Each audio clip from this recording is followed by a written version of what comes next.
السلام علیکم ناظرین کرام، نئی ویڈیو میں آپ کو خوش آمدید کہتے ہیں۔ بظاہر ایسا نظر آ رہا ہے کہ ایک اور رجیم چینج آپریشن کی تیاریاں کر رہی ہے کمپنی، اپنے موروں کو ہلا دیا گیا ہے اور کچھ نئی کھچڑی تیار کی جا رہی ہے۔ آپ کو اس کھچڑی سے آگاہ کرتا ہوں، لیکن اس سے پہلے میرا سلیوٹ ہے ان غیرت مند پولیس والوں کو جو اسلام آباد پولیس کا حصہ تھے۔ 128 لوگوں کی لسٹ جاری کی گئی ہے، رپورٹ ہو رہا ہے کہ ان کے خلاف کارروائی کی گئی ہے، کیونکہ یہ وہ بہادر لوگ ہیں جنہوں نے ناجائز حکم ماننے سے انکار کر دیا۔ انہوں نے اس دن آنے سے انکار کر دیا جس دن یہ چاہتے تھے کہ پی ٹی آئی پر گولیاں برسائی جائیں، اور پھر وہ ہوا، بلڈ بات بھی ہوا۔ یہ وہ لوگ ہیں جو اس کا حصہ نہیں بنے۔ اسلام آباد پولیس کے ان تمام جوانوں کو میرا سلام ہے۔ اگر اس ملک میں کبھی جمہوریت بحال ہوئی تو ہم ضرور آپ کے حق کے لیے لڑیں گے اور آپ کو آپ کا حق، آپ کی نوکریاں، آپ کے اعزاز واپس دلائیں گے۔ پھر وہی بات یاد آتی ہے کہ ہر ادارے سے کوئی نہ کوئی نکل آتا ہے۔ بیوروکریسی سے چٹھا صاحب نکل آئے، لیاقت چٹھا۔ انہوں نے سارا کچا چٹھا ان کا کھول دیا کہ کس طرح انہوں نے الیکشن میں دھاندلی کی، کس طرح قاضی اور دیگر جو ہے وہ election commissioner, chief election commissioner Sikandar Sultan Raja اس میں ملوث تھے۔ تو بیوروکریسی بھی بانجھ نہیں ہے، ویسے وہاں سے بھی کوئی نکل ہی آیا غیرت مند۔ اسلام آباد پولیس بھی بانجھ نہیں ہوئی، اس میں بھی غیرت مند لوگ نکل آئے اور 100 سے زیادہ نکل آئے۔ باقی اداروں کو بھی غیرت کا مظاہرہ کرنا ہوگا۔ دوسری جانب آج کمپنی ٹاؤٹ نے نہتے عوام پر گولیاں چلانے کا خود ہی اعتراف کر لیا ہے۔ آپ جانتے ہیں غریدہ فاروقی، جسے تمغہ امتیاز ملا ہے، ایک میم کے ذریعے یہ بیان کرتی ہیں کہ 9 مئی کو آپ کہتے تھے گولی نہیں چلائی اور 27 نومبر کو کہہ رہے ہیں گولی کیوں چلائی۔ تو یہ اعتراف جرم ہے۔ یہ خود کہتے ہیں کہ 9 مئی کو ہم نے جان بوجھ کے گولی نہیں چلائی، ہم اپنی عوام پر گولی نہیں چلانا چاہتے تھے، انہیں مارنا نہیں چاہتے تھے، اور اب یہ خود کہہ رہے ہیں کہ اب گولی چلائی۔ تو آپ کو کیا اعتراض ہے؟ کیوں پوچھ رہے ہیں کہ گولی کیوں چلائی؟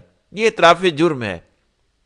ایک اور چیز بھی کھل کر سامنے آ گیا، رضوان رضی، سعدیہ خالد، رانا مشہود، نجم ولی خان، سب کا ایک ہی بیان تھا کہ پی ٹی آئی کا جھوٹ بے نقاب۔ جس شخص کو یہ کہہ کر مظلوم دکھایا جا رہا تھا کہ اسے نماز پڑھتے ہوئے پھینک دیا گیا، وہ حقیقت میں ایک ٹک ٹاکر نکلا۔ رحیم افغانی اس کا نام بتایا جا رہا ہے، جبکہ اصل میں جس شخص کو پھینکا گیا تھا اور اس کا نام تھا طاہر عباس تارڑ، اور یہ پنجاب کا ہے، یہ تو پشتون بھی نہیں ہے، افغانی ہونا تو دور کی بات ہے۔ تو کیسے کیسے جھوٹ بولے گئے ہیں ناظرین کرام، اور یہ جھوٹ کوئی اور نہیں بولتا، یہ جھوٹ بولتی ہے کمپنی اپنے فرنٹ مینوں کے ذریعے سے۔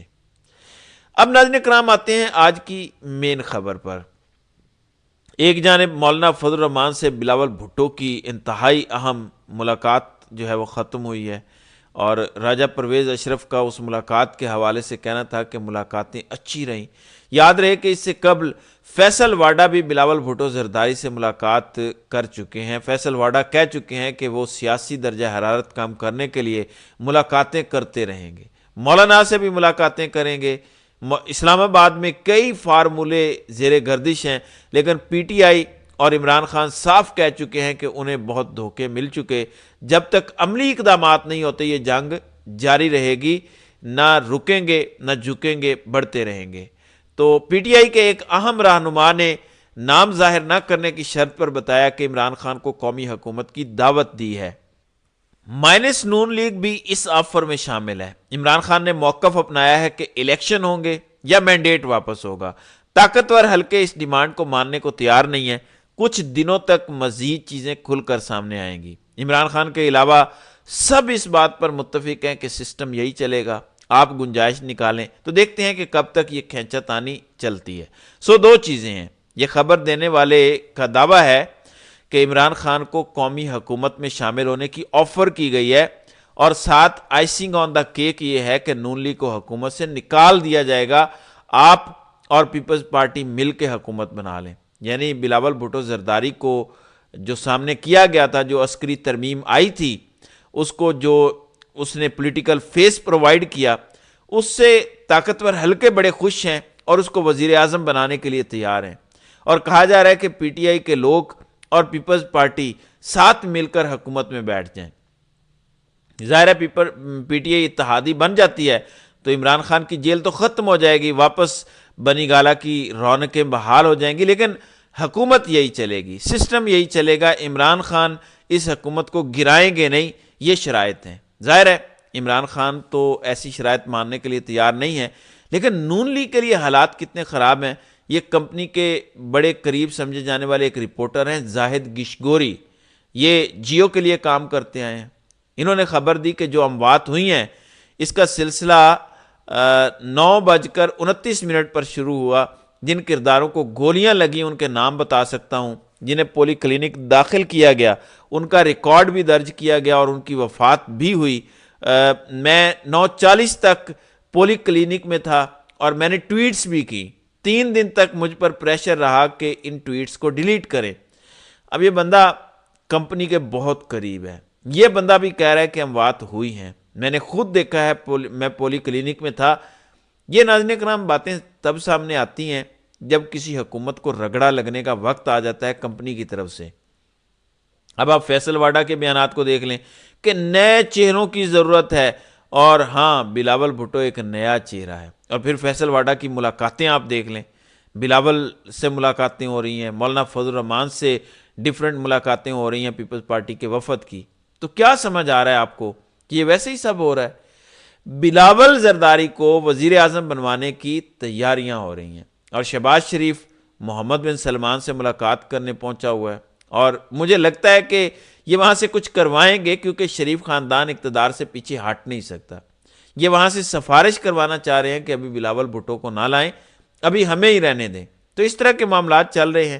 اب جو لوگ دعویٰ کر رہے ہیں کہ پاکستان میں حالات ٹھیک ہو گئے ہیں، دودھ اور شہد کی نہریں بہہ رہی ہیں، ان کے لیے خبر یہ ہے کہ U N world population prospect 2024 کی یہ رپورٹ ہے، اور اس میں لکھا ہے کہ پوری دنیا میں سب سے زیادہ کس ملک کے شہری امیگریشن کے لیے اپلائی کر رہے ہیں، تو اس وقت پاکستان کا پہلا نمبر ہے پوری دنیا میں، اور یہ 2023 کا ڈیٹا ہے، اور 2023 کا یہ ڈیٹا 2024 میں پبلش ہوا ہے کہ 16 لاکھ پاکستانی، یہ حد سے زیادہ لوگ ہیں۔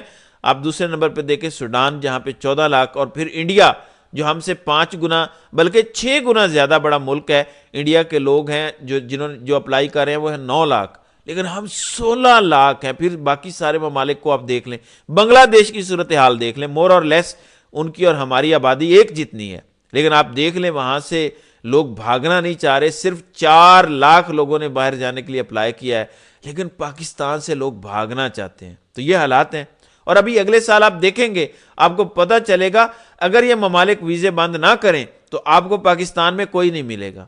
یہ اصل میں حالات ہیں۔ ان حالات کی روشنی میں ایک اور رجیم چینج آپریشن ایک اور کھلواڑ ہے، اور یہ آپریشن بھی ان کو ڈسے گا۔ اس کی وجہ کیا ہے؟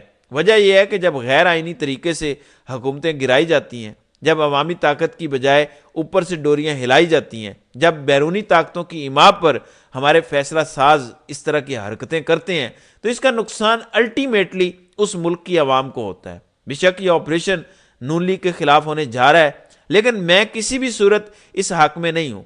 صاف پتہ چلتا ہے کہ ہماری اسٹیبلشمنٹ نے ابھی تک عمران خان کے خلاف کیے جانے والے رجیم چینج آپریشن سے کوئی سبق نہیں سیکھا۔ عمران خان کے ساتھ کیا کچھ نہیں کیا گیا، آج تک اسٹیبلشمنٹ اس رجیم چینج آپریشن کے بعد برے طریقے سے عمران خان کے ساتھ لڑ رہی ہے، اور اس لڑائی کے اندر اس نے عوامی جو ایک حمایت تھی یا عوامی جو ایک سافٹ کارنر تھا اس کو بھی کھو دیا۔ اور جس طرح کے مظالم عمران خان کی نفرت میں آ کر عوام کے ساتھ ہوئے، اور جس طرح کے غیر آئینی حرکتیں ہماری ملٹری اسٹیبلشمنٹ نے کی ہیں، وہ ہمارے سامنے ہیں۔ اب ایک اور رجیم چینج آپریشن اگر کیا جاتا ہے تو اس کے بعد پاکستان کی کیا صورتحال ہوگی، اس حوالے سے کہنا قبل از وقت ہوگا۔